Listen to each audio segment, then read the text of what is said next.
அனைவருக்கும் வணக்கம். இன்றைக்கி மார்ச் 1, 2024 வெள்ளிக்கிழமை. தினமணியில் இருக்கிற முக்கியமான நியூஸஸ் என்னென்னு பார்ப்போம். ஹெட்லைன்ஸ் வந்து கொஞ்சம் பேஜஸ்க்கு political news and general newses தான். ஸோ டேரெக்டாக இன்றைக்கான இம்பார்ட்டன்ட் நியூஸ் அண்டு இன்றைக்கான திருக்குறளை பார்த்துருவோம்.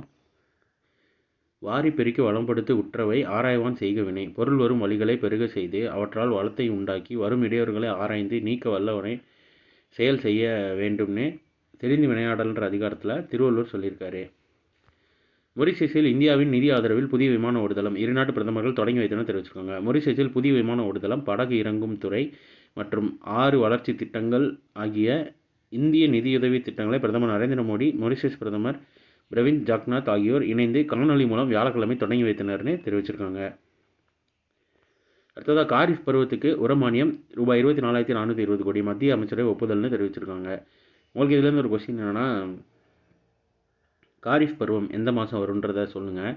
இன்கேஸ் தெரியாதவங்க இதுக்கடுத்து நான் வாசிக்கிறேன், பார்த்துக்கோங்க. ஏப்ரல் 1 முதல் செப்டம்பர் வரையிலான காரிஃப் பருவத்துக்கு ஊட்டச்சத்து அடிப்படையில், அதாவது ஏப்ரல் டு செப்டம்பர் தான் காரிஃப் பருவம். அதை பற்றி ஃபுல்லாக டீட்டெயிலாக கொடுத்துருக்காங்க. டைம் இருக்கிறவங்க வேணால் வாசித்து பாருங்கள்.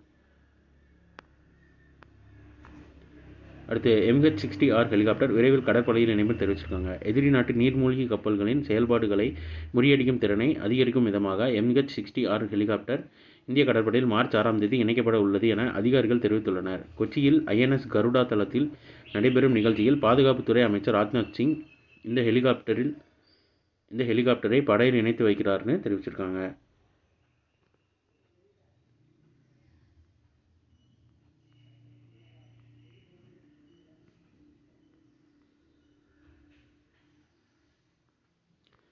அடுத்ததாக இந்த விளையாட்டு போட்டியாளர்களுக்கு இனிமேல் வந்து சான்றிதழ்கள் எல்லாமே டிஜிட்டலில் தான் வழங்கப்படும்.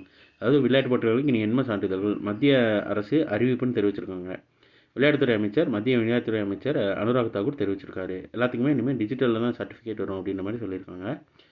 இந்தியாவில் சிறுத்தைகள் எண்ணிக்கை 13,877 உயர்வுன்னு தெரிவிச்சிருக்காங்க. இந்தியாவில் சிறுத்தைகளின் எண்ணிக்கை கடந்த 2018ஆம் ஆண்டு 12,852 இருந்த நிலையில் 4 ஆண்டுகளில் 1000 அதிகரித்து கடந்த 2022ஆம் ஆண்டு 13,874 உயர்ந்துள்ளதுன்னு தெரிவிச்சிருக்காங்க. ஸோ இன்றைக்கான நியூஸஸ் ஆகுங்க. இதோட ஹேண்ட் ரிட்டன் PDF கீழே டிஸ்கிரிப்ஷன் லிங்கில் கொடுக்குறேன், வேணுறவங்க யூட்டிலைஸ் பண்ணிக்கோங்க.